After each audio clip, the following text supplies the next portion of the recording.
was kind of neat. And we're on Daily Motion now. Oh, that's great. Yeah, I was excited about that. Really wish I had a whole lot of control over that. It was just, oh, wait a minute, we can stream to Daily Motion now? Oh, hell yeah, we're going to do that. Yeah. More sets of eyeballs, awesome. Yeah, I mean, I don't know how popular it is, but even if there's 2 people there, it's 2 more than we're getting now. So, right. Speaking of eyeballs, did you guys happen to catch first night of the DNC? You know what? I made it till about 10 o'clock or right before the first speech started and past that. Just, 5 o'clock comes early. Yeah, tell me about it. Yeah. I watched probably what I would consider the second half for about an hour and 45 minutes, maybe. I saw quite a bit of it. I would say that the highlights of what I caught was where they introduced the Republican folks who had said they were going to support Joe Biden. Those were some pretty strong endorsements from people who are, who have been Republican leaders and well-respected people who, you don't hear a bad word about John Kasich. I don't think there's anybody that says he's involved in any kind of scandal, that he's been, run anything afoul as far as when he was running the government in Ohio. So there's a rock solid guy. And he admitted that, he's reluctant, but he knows it's necessary for this country. Then, from there on, I saw everything else all the way up through Michelle Obama. So I got to see a good portion of it. Did you happen to see the guy from Volant? I missed that. That was towards the beginning, and I didn't get to see that. I did get to see him. He opened with his condolences to the Trump family for losing the brother. The brother, yeah. Then he kind of continued into that, Trump's policies are not good for farmers and he has to support Biden. You could tell he was nervous as hell sitting there. Well, of course, you farm all your life. It's probably the first time you've looked down a TV camera. So yeah, that's what I'm saying. It's probably the first time he ever did anything close to that, right? Right. How did he sound though? I mean, was he like okay, he didn't sound like a dork, did he? No, but you could, nothing against him, but not quite polished. You know what I mean? Yeah, I mean, yeah, he wouldn't be, but I mean, he no, I mean, he was better. He did our area proud. Yeah, I mean, he did fine. He conveyed. I mean, I could say any farmers watching him would have related, known what he said in a minute and a half. They would have related right to him. Oh, it's probably what they were shooting for. Frank, but right before you got on, we heard it. You come in as we were talking about farmers picking at 11 a.m. And, we were just saying they kind of live in a different bubble because of what they do and what they are. They don't get out as much certain times of the year because of animals need 7 days a week. And when things need done, they need done. And doesn't matter if there's weddings, funerals, sometimes they're, 16, 18, 20 hours during certain seasons, depending on the size of the farm, so, yeah. And these guys, I think he did state he took a 40% hit. And if it would go on much longer, he says, my family will no longer run this farm after I'm gone. So that, to me, that was kind of his relatable quote, in a nutshell. So. Yeah. And I think somebody like that, clearly, who is not polished, who was not made for the moment, you know what I mean? He's just relating what he's going through. And you could see, I'm sure, you could see the nerves, as you said. That to me, is worth 1,000 celebrity endorsements or more. You know what I mean? It's very powerful. Yeah. Did you guys catch Michelle Obama? I did. Rockstar. It was very moving. I will tell you that, something got in my eye there a little bit, and I was having difficulty getting it out. At least that was my story. I'm sticking to it. But, it really hit home in the sense of what we've had and what we have now. And it really was, it was the words she was saying, yes, but the fact that what she was saying kind of peeled back all of these 3.5 years and was like, yeah, this is the crap we've been living with, and what we should be experiencing as Americans, what we're really supposed to be about as Americans, with the empathy and, you know, looking out for one another, and, you know, things we've talked about on this show for how long. But you know, to see what we're missing and what we could be having, it hurt, but it's also, it was a call to action. You know, I looked at my wife and I said, when she said how we got complacent and we didn't think we needed to come out and vote, I said, you know who she's talking to right now? The African American community. That in 2016 they didn't feel like they had to run out and, you know, stand in line to vote. Sometimes they weren't as motivated then, and she made a very big pitch in her speech with that. She had a big enough impact, right? That Trump's losing his he's losing his shit over. That's how you know she did a good job.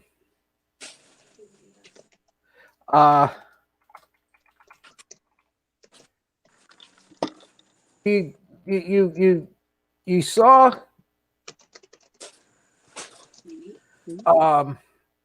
and we're just kind of going through this real quick, but what you saw from her was somebody who was around politics but really doesn't care for politics, right? I mean, let's face it, you know, her husband was, you know, the best president of our lifetime.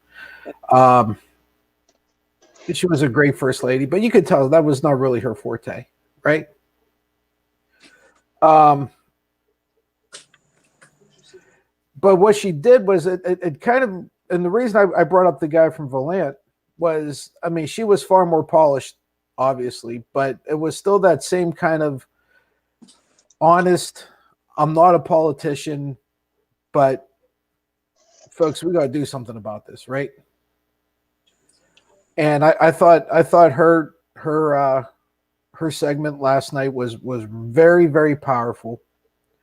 And I think it, you know, it's something that's going to give females and minorities, or people who are both, even more incentive to vote. I thought she nailed I thought she hit a home run last night.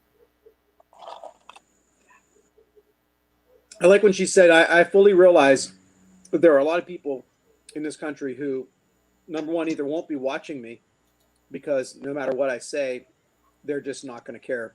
You know, they're not going to care about it. And some people who will watch and just never accept what I'm saying as truth. But that's okay. I'm really not speaking to them.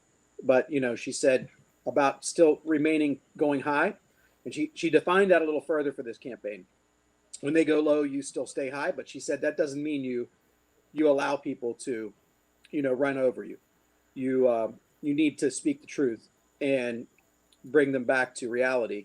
And, you know, don't stand for being run over. But you don't have to stoop to their level, because then basically what we're doing is we're just all, you know, we're doing things that really remove us from where we're supposed to be, you know, as a country. And that's what we're fighting against. And we can't go low to fight against that. Yeah.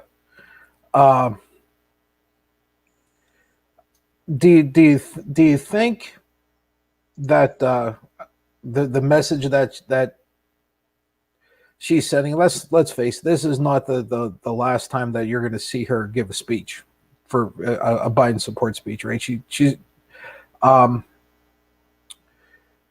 do you think that she's going to generate more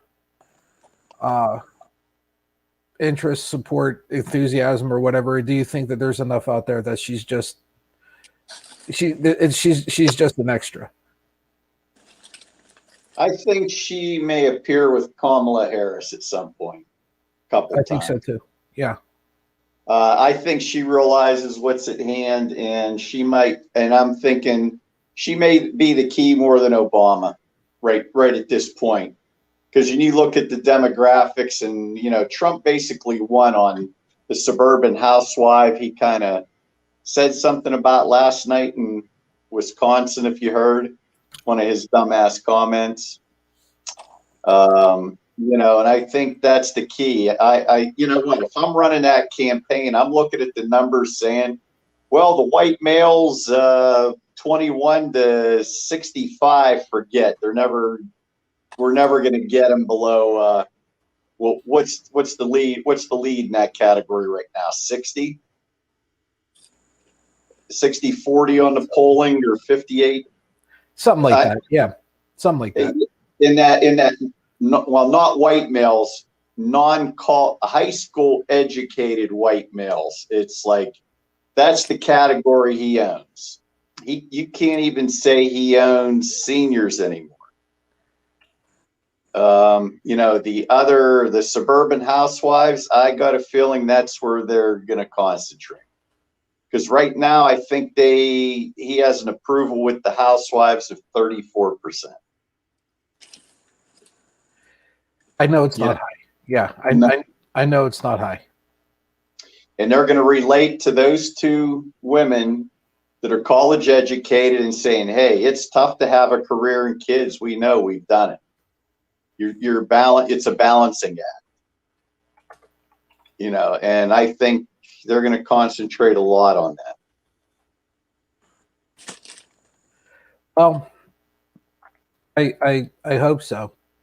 I'll tell you how big a deal it was, though. Okay, I'll tell you how big a deal her segment was last night. I couldn't believe whenever I saw this, right? But I didn't even realize that it was a vote necklace that she was wearing. But holy shit. It's flying off. It's going crazy. Just the simple. That's how big she is, right? That's how much. That's how big a pull she has. I don't even know if she realizes it, right? But that's what you're dealing with here. I mean, a simple necklace, right? And she's getting they're fielding orders that they can't fill. That says a lot about her impact and what she's going to bring to this thing, and what she continues to bring. I mean, it's no secret that you're looking at two of the most popular people probably in the country, maybe. Well, I don't want to say the world. I'll ask the guys that I'm chatting with. But what do you think, guys? How popular do you think the Obamas are? I think you pointed out that Michelle's more popular than she realizes, but that tells you the difference in attitudes between her and Trump. A lot less ego and a little more humble. And just the way her mannerisms, what she's brought, her intelligence. She did what she was supposed to do as first lady and did her damnedest to do her best. And a lot of people admire her for that. I mean, you don't hear her coming out. Well, what was the idiot from? I forget. What was the woman running for one of the Georgia things? Put something out today in a tweet that was just downright. Oh yeah, about the Floyd family. Oh yeah, what did Democrats do? Pay him in meth? Yeah. That was it. Yeah. You'll never hear something like that coming from her or any of the people running. The anger that's on the right is absolutely insane. They've been since November 21st, 2017. They controlled both sections of the Congress, right? The House and the Senate at the time. They controlled the White House, the executive branch, and they more or less controlled the Supreme Court. The hell are you angry for? Because Because the liberals won't listen to them. Do what you're told, not as I say. Dude, you got a whole bunch of women now who are refusing to be Stepford wives. And that's another issue because of the misogyny. That's exactly right. They don't want to hear all. You know what? They want you to do what they say, not as they do. I threw it the wrong way. And that's their whole gig. And when they get pushed back on it, they're the snowflakes. They prove it every time. Absolutely. They prove it every time you push back and stick facts up their ass. It's it's hard, but they've been angry since Obama, since like Michelle's husband was in office, right? That's what really tipped the anger, right? Yeah, because you had a black man in charge. Yeah. Simple as that. You had a black man in charge. You had a very strong first lady, who pretty much wasn't going to take her husband's shit, you know, and it was like a modern family, right? It was a 21st century family, and they just couldn't deal with it. What are you going to do? This is what you have. You want to keep the you want to keep the core intact. You want to keep the family intact. You want to keep everybody together. That's what it takes. We all know this. One of the things that Lou just touched on was about the suburban housewives, suburban women, working women, and the focus of the election that seems to be focusing on that that segment, that sector of our society where the working woman, wife, mother, when you think about it, a woman has all these responsibilities and usually gets paid less, usually gets less respect at the workplace, has to endure more crap. And then it's shoved in their face by the politicians right now. It's almost like they're laughing at them. Like, we'll do what we want to do and you'll just take it. Too bad. And, right. And then they see their kids, right? And the lessons that they want to teach their kids and what the last 4 years have been like. And they start to look at that, what's right in front of their face, and also projecting forward and saying, what does this mean for our future for our kids? And, you don't mess with people's kids, right? You don't mess with that, especially women. Mama Bear is not going to stand for that. And, we as dads want to teach our kids great lessons too. But when you start thinking about the protective nature of a mother, and that's what they're looking at and saying, this guy doesn't teach the values that I want my kid to have. I don't want my son growing up like this, and I don't want my daughter to be exposed to men like this. It's insane to me that there are people that even still support this, but they're losing it by the droves. Another interesting thing I wanted to bring up about last night. Did you see Bernie? Like I said, I was asleep before Bernie. I passed out, and I'm up at 4 a.m., so I passed out at 9.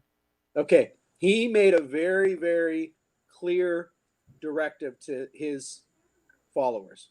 To the Bernie bros. Yes, he did. He said, I want to thank you for all the passionate support you've given me, and that our agenda is not forgotten. The work that we've done is not being left behind. But the clear choice here is this.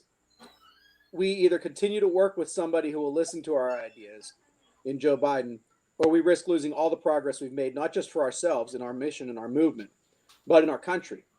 And he said, people in my family have seen the effects of authoritarianism, and I'm sure that there are people out there in this country that understand what I'm talking about. And that's where we're headed. And it's getting ingrained right now. And you have a very stark choice. And I want my supporters to fully support Joe Biden because of that, to stop this.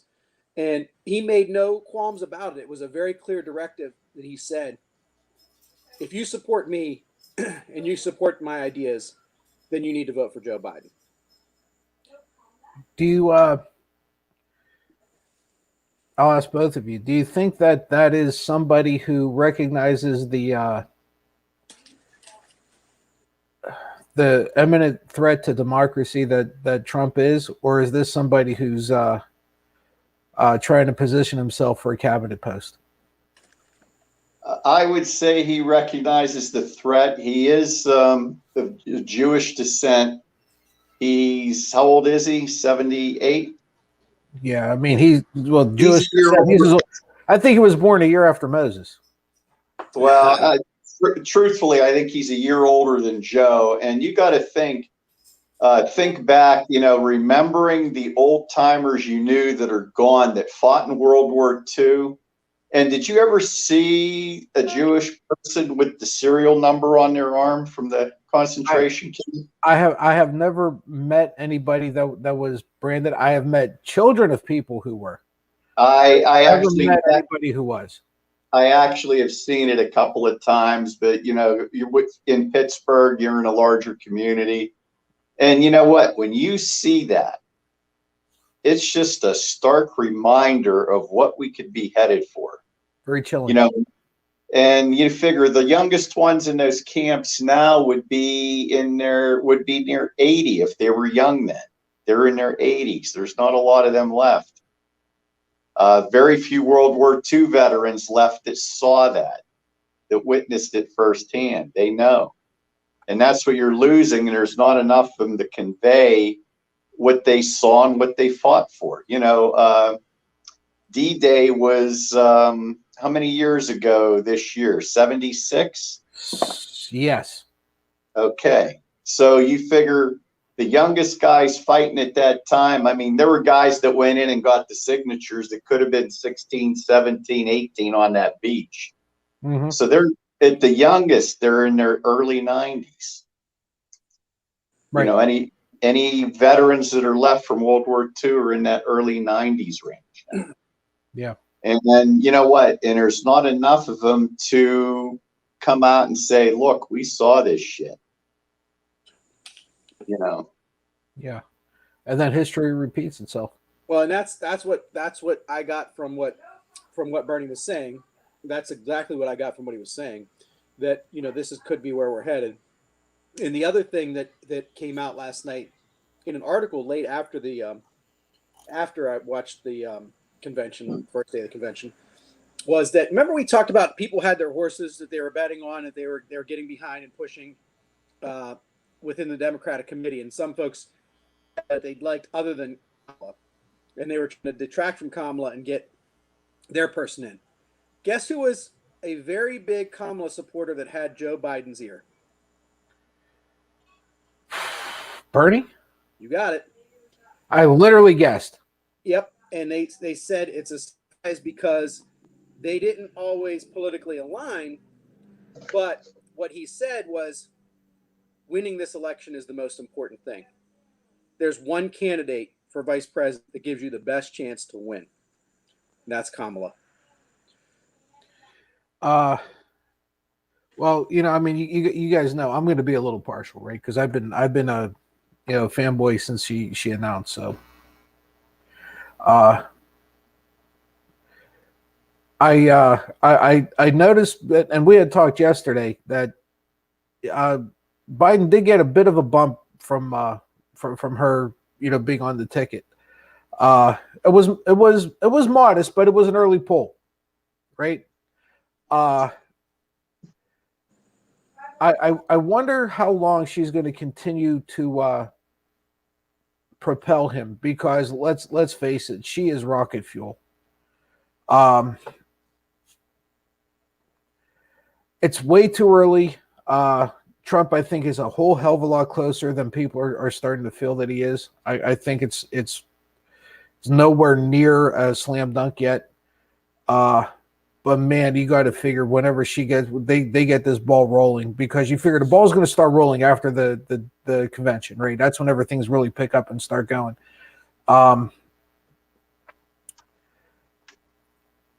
You think there's anything that she's going to do that's going to slow them down or hold them back? You know what? The only thing they're going to keep pursuing at, and I've heard it and you've heard it, is they're going to say she slept her way up, Joe and Ho. They have nothing solid. I even liked, you know what? When that came on last night, I was like, you know what? This was probably a good call for MC, Eva Longoria. And she even mentioned, she's Latino. My family's been in Texas for 9 generations. Wow. You know, she's a 9-generation American because that was back when Texas, basically, we stole that part of Mexico and put it in Texas. You know, that's what a lot of people don't understand. Oh, Mexicans get out. No, you stole their land. They, like she said, we've been here for 9 generations. I thought she did a good job emceeing of what I saw. You know, and I don't know. I hate to throw you offline. Did you happen to see who the RNC has speaking next week so far? No. You know what? I thought it was an Onion article, but it's not. The husband and wife that were arrested and charged with a felony in St. Louis. Yeah. They're on. Who's that? Were those the 2 assholes in their front yard with the guns? Yep. You got it. You're kidding. How about this? The guy that was arrested for rape, and I think he only got a month or something. The swimmer. I can't think of his name. It was a college deal. She was passed out. The college swimmer, yeah. Yeah, he's on. Real. Honest to God, I ain't making this shit up. Oh my God. You know, why not have Ted Nugent MC it, a pants-shitting draft dodger and a pedophile on top of that? It'll fit right in. This is what they fall into, huh? I mean, you think about just those 2 I'd mentioned. Like, you know what? Honest to God, I said, is this true? And it's like, yeah. I saw it in 2 different sources. Those 2 idiots are going to be on the RNC. I'd be embarrassed. You know. What do they bring to the table? What do they bring? They bring racism. They bring guns, privilege, right? They bring all of that to the table. They bring literally everything these folks are standing for. So they're going to continue to gin that up, and they're going to scare people and say the Democrats are going to take away your guns. Look at us. We try to defend our property. We got arrested for that. This is what's heading. They'll make themselves out as victims. Right. Yeah. I don't know if you saw the asshole the asshole husband whenever he was on Anderson Cooper. I was a couple of days after it went viral, and it was him and he's an attorney, and it was him and his attorney.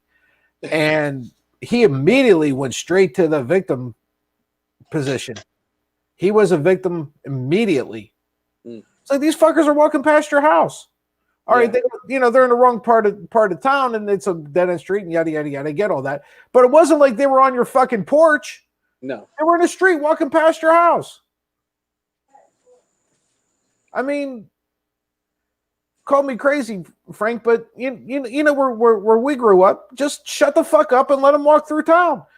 Just let them go. You know? You're gonna be fine.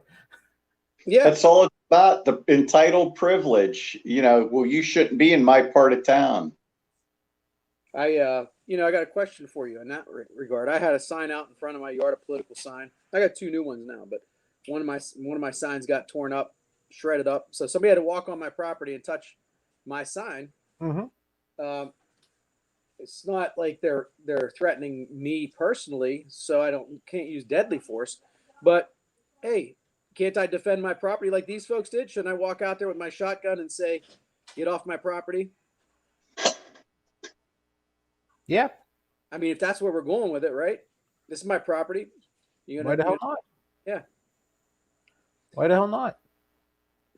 And I love how they portray the Democrat running for president who stood behind a podium and held up a shotgun and said, "This is the best defense you could have for your home."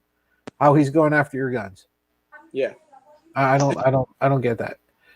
I'll be honest. Whenever I teach home defense classes, I always tell them there's 2 things you absolutely need in your house if you want to defend it. Fuck all of that alarms and all that shit. Get a shotgun and a dog.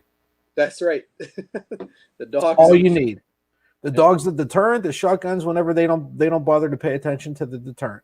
Yep. Number two turkey shot. That's all you need. Yep. Even if you miss, it doesn't matter. It doesn't matter. It doesn't matter. They're getting the hell out. Either way, you got some drywall to fix.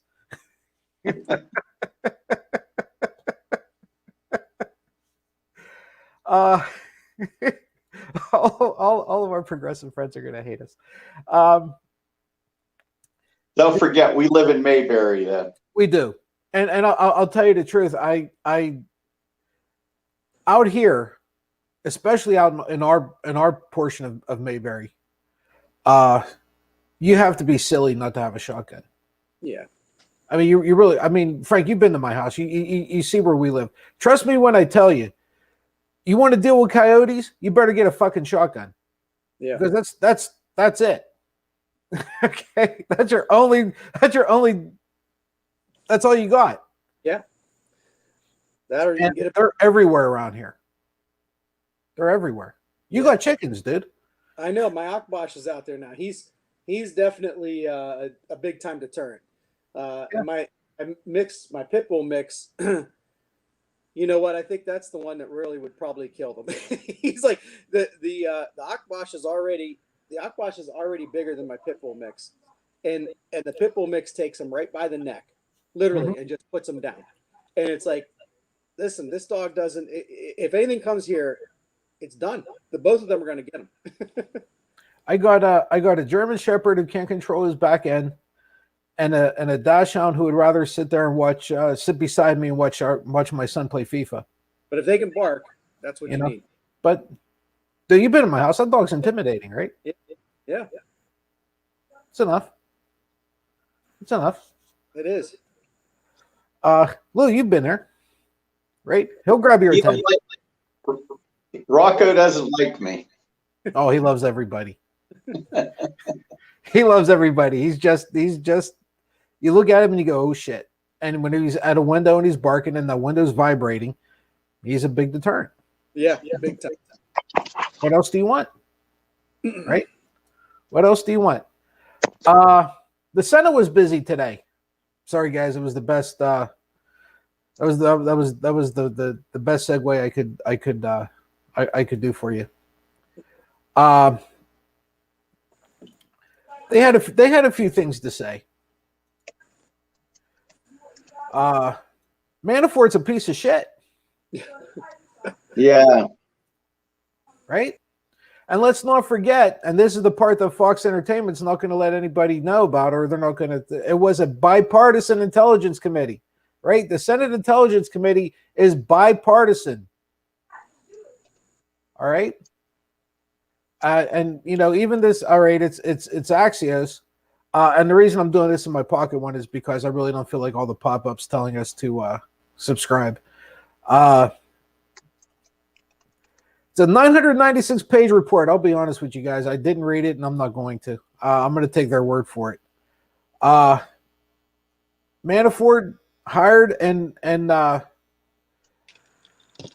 worked closely with Russian nationals. There's the name, Kilmanek.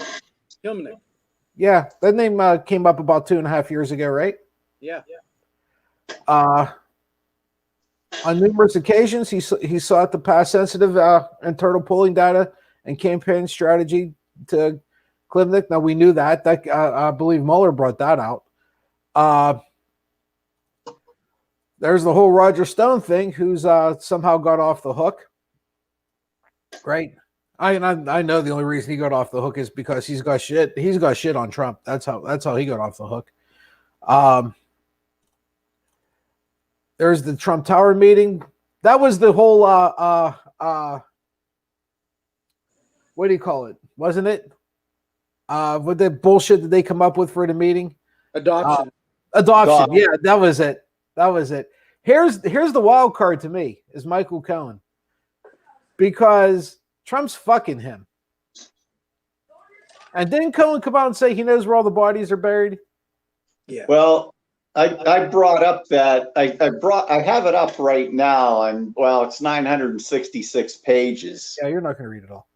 But on page 9, actually, he authorized Cohen to pursue a deal in Russia through Felix Sater, longtime business associate of Trump. That was in November 2015.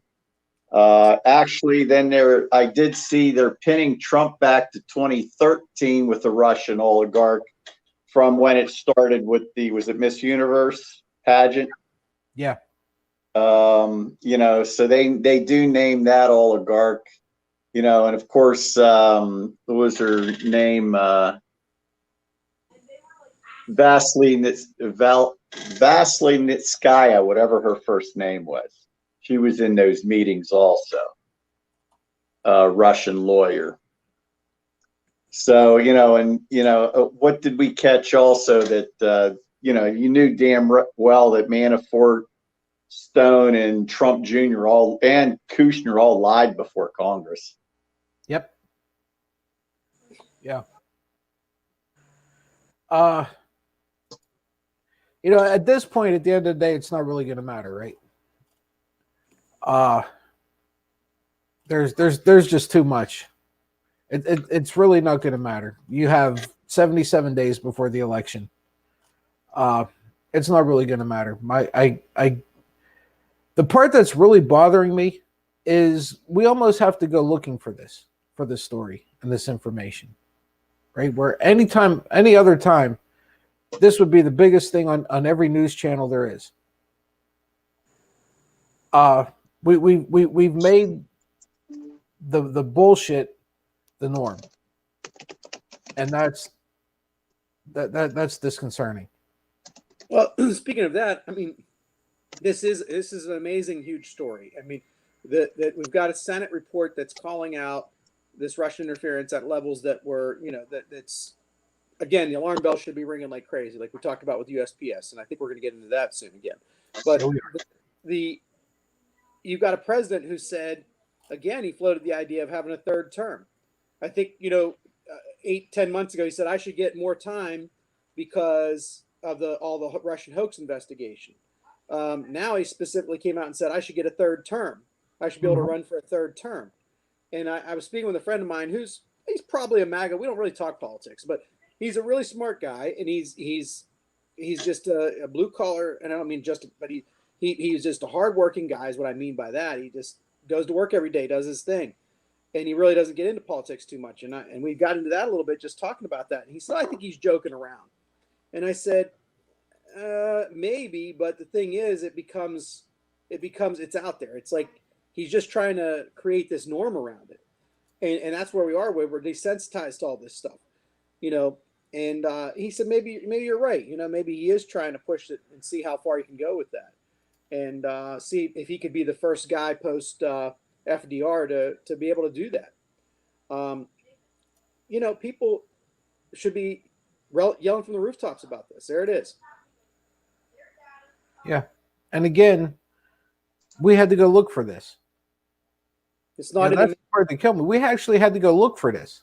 Yeah. This should be the leading story. Well, maybe not so because of the Russian thing in the Senate, but this should be, right after the commercial break. Look at the subheading there. Look at that. Just what we're saying, right? Yeah. Just another Manic Monday. Yeah.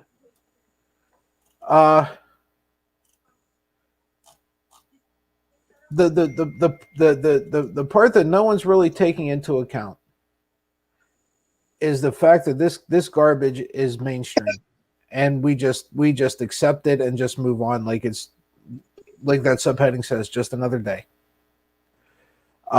When you make the absurd and the criminal mainstream, whenever you accept it as normal, you have a problem. We're numb to his bullshit is the issue, and there's a ton of it, and he's just taking that little bit at a time. And it's, I told my wife, I think it was last night, I said, what he's doing is he's giving you something, or there's something that's going on for 2 or 3 days that's dominating the news cycle for 3 days, and then there's something else, and then there's something else, and then there's something else, and they keep hitting you with this 2 or 3 day bullshit things that really don't mean a whole hell of a lot, and that's the only thing that they're focusing on. And next thing you know, it's election day, right? And in the meantime, he's throwing the bullshit out, and then he turns around and he throws something to his base, and he's hoping that works. And he's staying at his 40%, and he's staying at a place where he has a shot at re-election, even though no one deserves to. I've worked on, almost 40 of my 50 years or 52 years, and I've never seen anybody who deserves to be fired more than this guy does. And he's got a legitimate chance of keeping his job. And he's got his lawyer's chance at it. He's proven in real time that he's never been a businessman or a leader of any type. No. And yet he has a 40% approval rating. And I keep getting told, you don't understand. The worst presidents in the history of our country have gotten a 40%. It's garbage. It's basement. And maybe who's telling me this is correct. I'm not gonna doubt it, but that's still 4 in 10. You only need 2% more, right? That's all you need. 2%. That's it. He's trying to bullshit his way into the next 2%. That's frightening. People better vote. Yeah. Vote in big numbers. Vote in numbers that can't be overlooked. Vote in numbers that can't be cheated. There's still a lot of ways to get to the voting booth with a mask on. There's still ways to drop it in a ballot box somewhere. Find out where your drop box is, because the post office is still unreliable. Why is that? Well, we heard from DeJoy today, right? Yes, we did. Couple of things about him, and we're very quickly running out of time, but I think these are all going to tie in together real nice. He seems to be backing down a little bit. Frank, didn't we talk a little bit? Was it yesterday or was it Friday? I honest to God, I can't remember. About Trump said he's not trying. He told them not to slow down. He told them to speed up or some shit like that. That was yesterday. Yep. It was yesterday, right? Yep. And, come on, who the hell are you kidding? So right. He said that because he knew this stuff was going on, right? He knew this was happening. The Postmaster General announced Tuesday he'll be halting the operational changes put in place to cut costs at the embattled Postal Service until after the November election. You know what he didn't say? He didn't say what he was going to do to reverse the damage that he's already done. Right. Right. He just said, "Okay, we'll stop now." Right. Right. That's kind of like the fight referee giving the guy a standing 8 count. Right.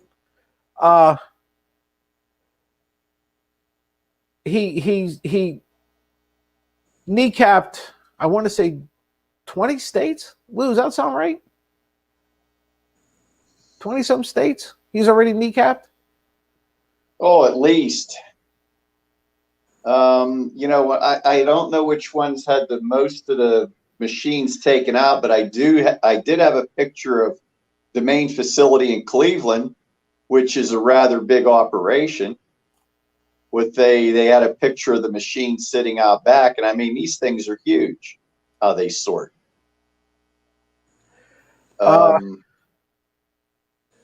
You get a sectional. I forget what they call them. Since my dad's been retired, would that have been classed as a sectional center? I believe. Sorting center. I can't remember that. They would basically something going into Cleveland would distribute. My God, a huge area. Take into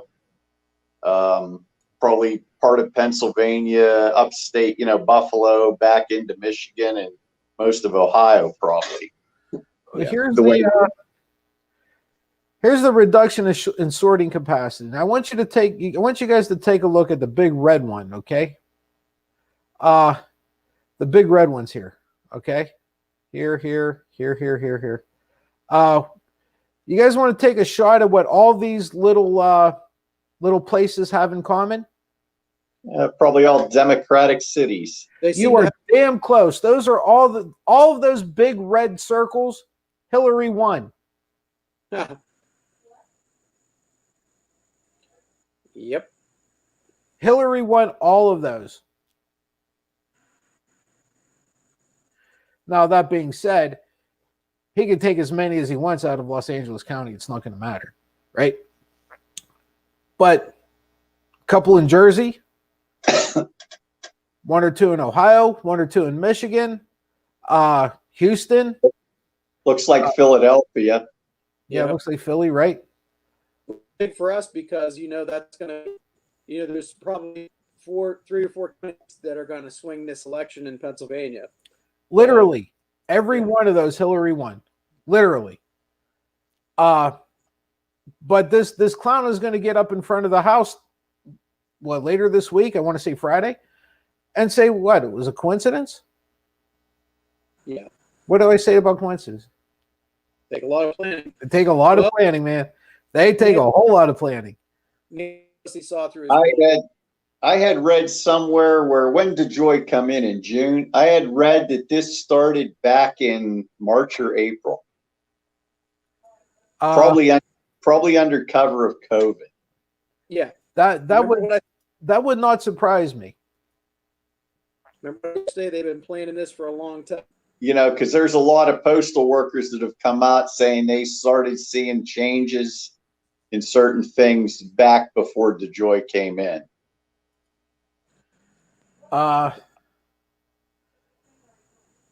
There's all you need to know about what's going on in the Senate. Right? A fountain of money for Republican candidates. What's the golden rule, right? Always follow the money? Yeah.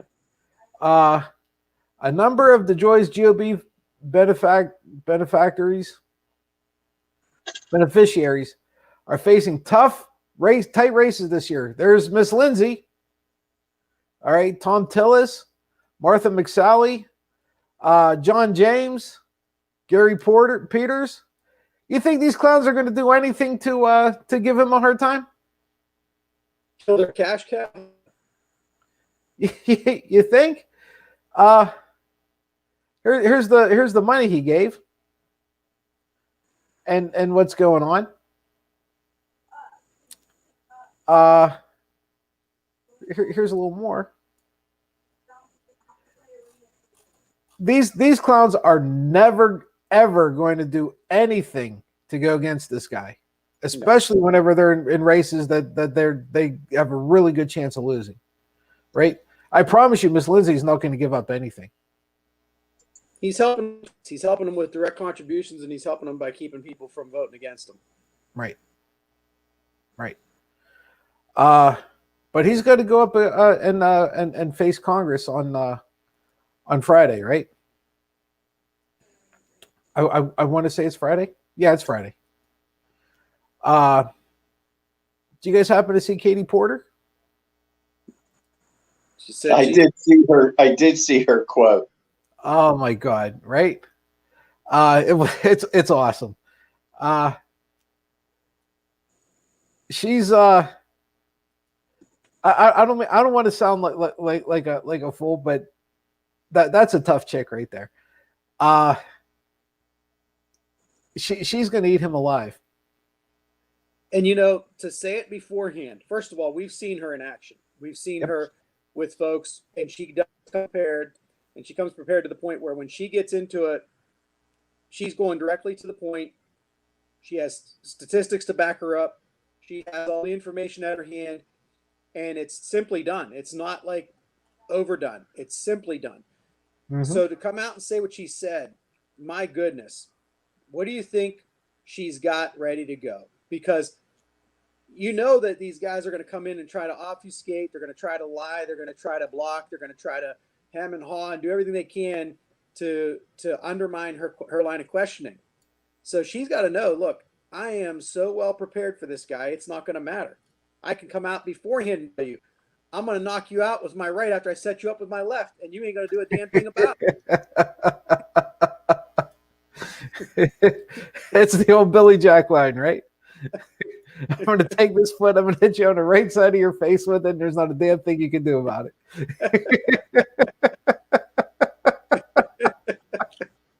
It's like they know who was the idiot senator. Oh God, I wish I can't remember his name. Who wanted to bring him in front of the Senate, in front of the committee in the Senate. And do you know who's on that committee? Kamala Harris. What kind of fool are you? I was trying to remember which one it was. You're right. I'm trying to think of who said that. So you really want to put him up at a committee that she's in? Yeah. The Democratic vice presidential nominee, who made your Supreme Court nominee cry. Yeah. That's you want this clown to sit there and take her questions. It'll be a bloodbath. Yeah. Yeah. When you set somebody up to be the guy that's going to do all these henchman type activities, do you think he's ready for this? Do you think he's ready for that primetime show? No. No chance. There is literally no chance. And what is a very interesting turn of events, I shouldn't say turn of events, voters are suing the Postal Service ahead of the election. Frank, what do you?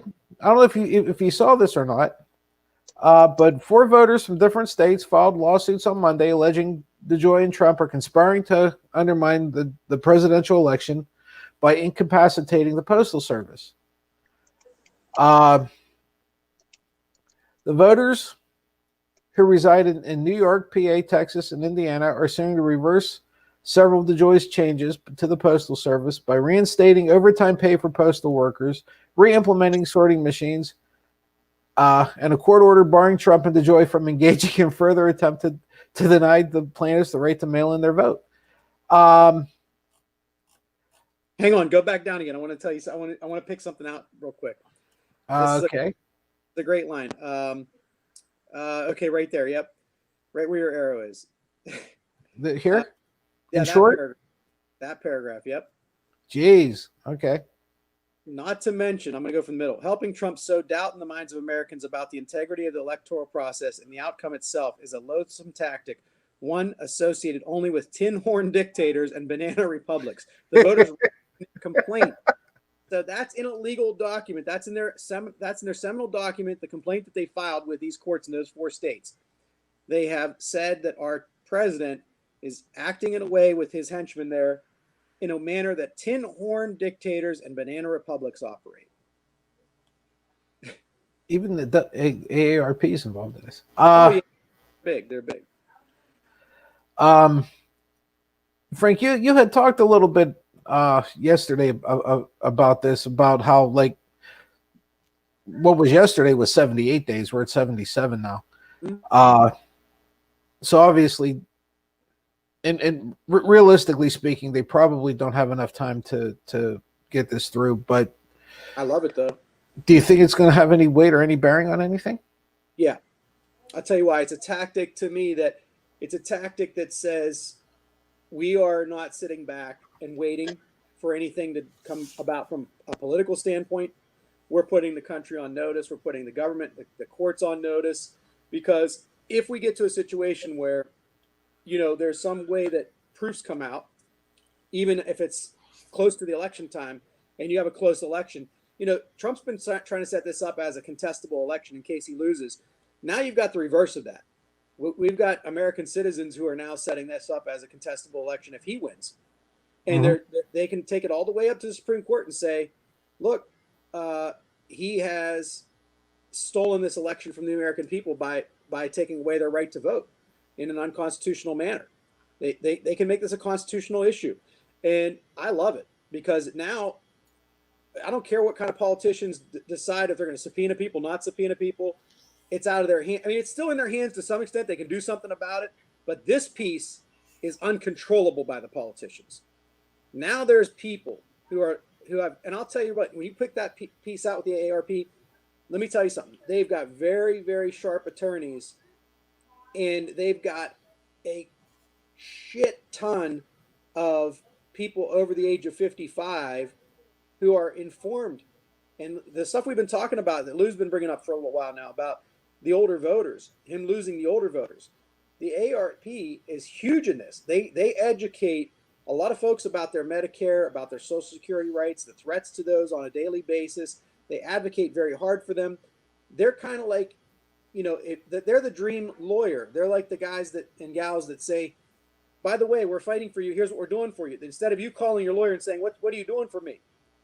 They're sending all this information out to their clients, who are the people that are members of AARP, and saying, this is what we're doing for you. This is how we're protecting your Social Security rights. This is how we're protecting your Medicare. This is how we're protecting your housing rights. If you live in, elderly housing and things like that. Man, these folks are tireless advocates, and they're good with PR. So I'm telling you, this excites me, even though that we might not have enough time to make an impact on the election. It's going to scare DeJoy and the Republicans, because that's one of the reasons why they probably said we're going to stop now. Because if they continue to create a trail of evidence and a chain of evidence about how they're doing this, it's going to damn them. But you've made the point, Patsy, and some other people have made the point too. He has to undo the damage too. He has to undo the damage he's done. The sorting machines, I guess they not only removed mailboxes, but they've locked certain mailboxes. You can't even put mail into some of them. I'm curious, Lou, how was doing that to the mailboxes a cost cutting measure? As far as I know, the USPS doesn't pay rent on the space. No, they don't. It's courtesy, and I think businesses kind of welcome it to have a mailbox in front of their place. Yeah, it's an attraction to get people to get foot traffic to your place. Even if they look, oh, I'm going to have to try that store. I mean, yeah. If I owned a business, I'd say, hey, you want to put one here? You're more than welcome. I mean, the truck drivers have to go pick it up, but guess what? They're already in that neighborhood anyway. I'm going to guarantee you that. It's not like they're not passing by it every single day. Right. And that's the other thing. Look at where these mailboxes are. It's not like for a carrier, it's in any way out of their way, because you're absolutely right, Frank. They're going past it 2, 3, 4 times a day. And I can remember, and I want to say it's still that way for a couple of them, at least downtown here, where you have, I mean, because there's a sticker on the mailbox, right, that tells you when the pickup times are. And I'm telling you, there's a couple of them, even in downtown Newcastle, that have multiple pickup times. Mm-hmm.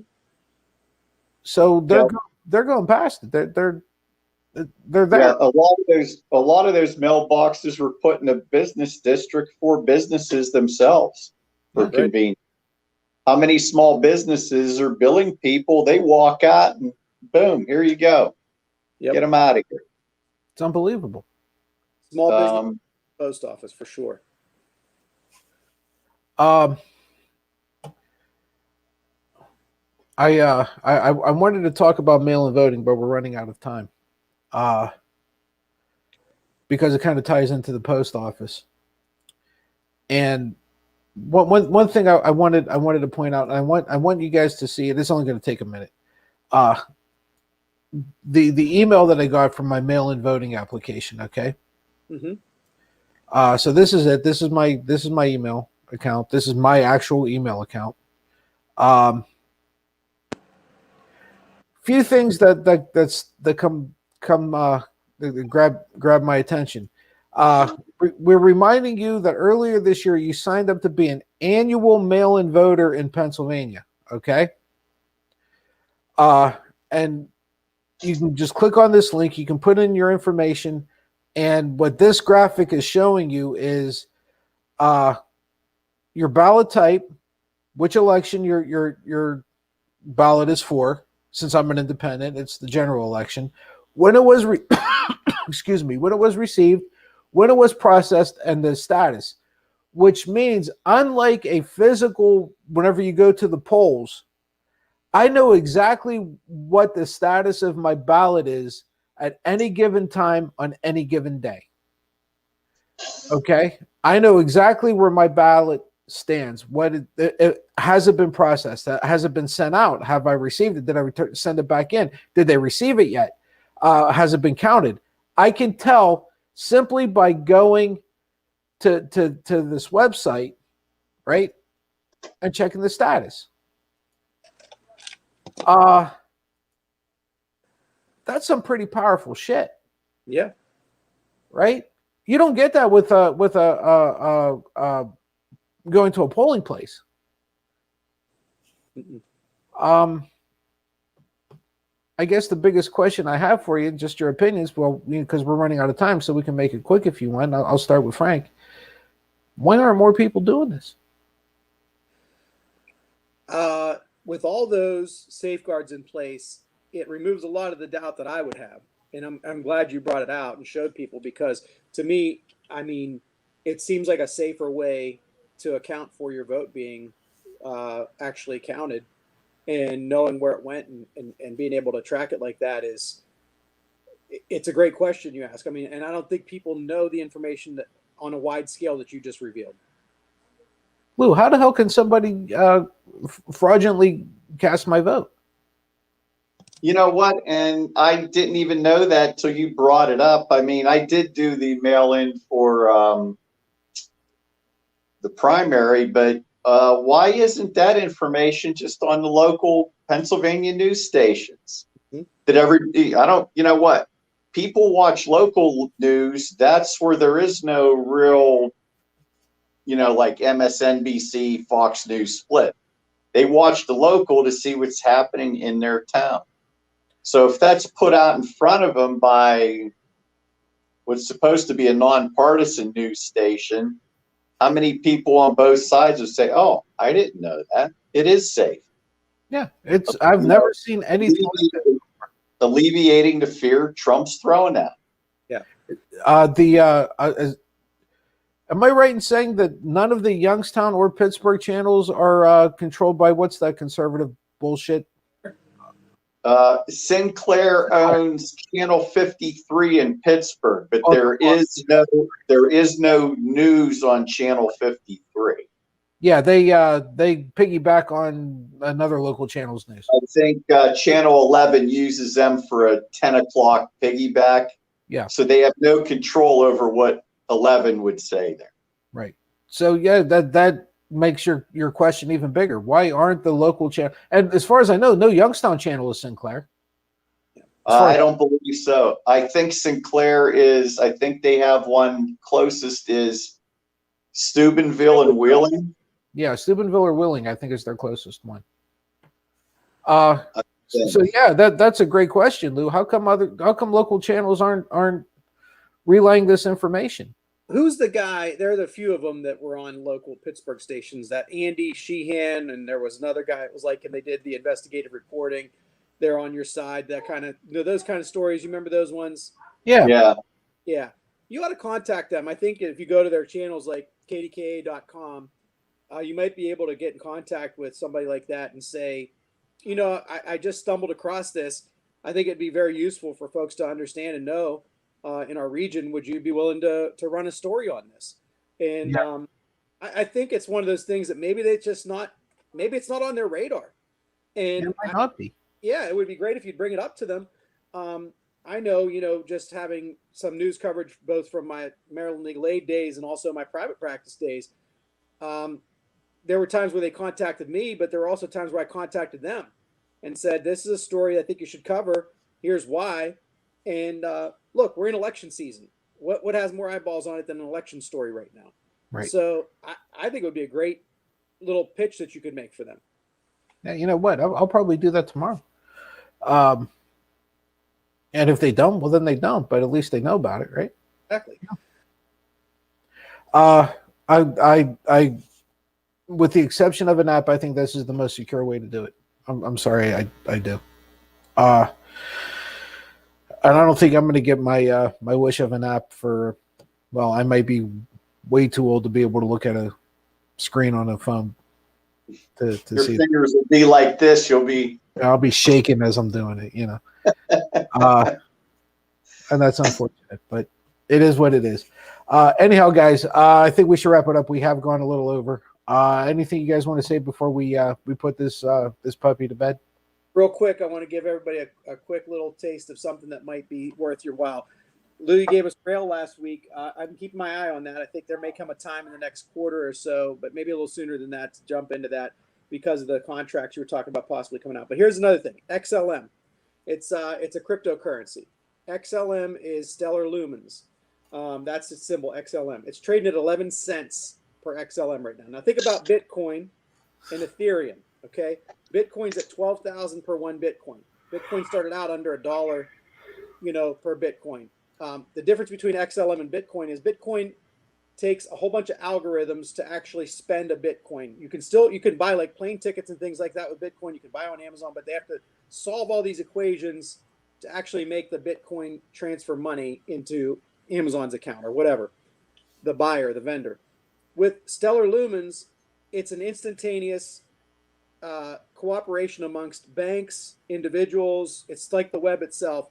And IBM is using it right now. IBM has contracted with them to do a lot of international business. So for 11 cents a share or per lumen, it may be something to think about. It automatically transfers yuan or yen to dollars, and et cetera, et cetera. So across the world, or around the world, money exchange issues are kind of killed by this. That the money exchange big fees are killed by this. It's really kind of like a seamless way of transacting money and business around the world. Really early right now. It's not going to be Bitcoin part 2, but 2-3 years from now, you might be glad you picked up some shares, some lumens at 11 cents. You know what I mean? What are you really risking at 11 cents? So think about that. Do your own research. But I kind of like this as a prospect for the future. All righty. There you go. I promise you, Frank, Lou was writing that shit down while you were. XLM is there. Frank America's 165. Okay, everybody, thank you very much for joining us. For everybody that was going back and forth with me in the Twitch chat, thank you very much. I truly appreciate your time and engaging with us. It really means a lot to us. It truly does. So hopefully we get to see you guys again tomorrow. Lou will be golfing tomorrow. Here, I'm going to leave you with one quick sentence for anybody watching to think about. Every member of the GOP should be, this is from Jimmy Malone, I follow on Twitter. Every member of the GOP should be forced to read this sentence out loud. After publicly rebuking Dr. Anthony Fauci and forcefully rejecting the nation's top infectious disease expert's testimony, the President of the United States called on the MyPillow guy for his medical expertise. Oh, did Anderson Cooper go crazy on him? Oh my God. If you guys did not see it, go Google it, look it up. It's all over Twitch, or I'm sorry, it's all over Twitter. You'll probably find it on YouTube. I wanted to talk about it today. We ran out of time. That's unfortunate, but it is what it is. It is what it is. Go look. It was phenomenal. But anyhow, everybody, thank you for engaging with us on Twitch. Thank you for everybody watching. And until tomorrow, same bad time, same bad channel. To everybody, thank you. Goodbye, good luck, and God bless. We'll see everybody tomorrow. Bye-bye.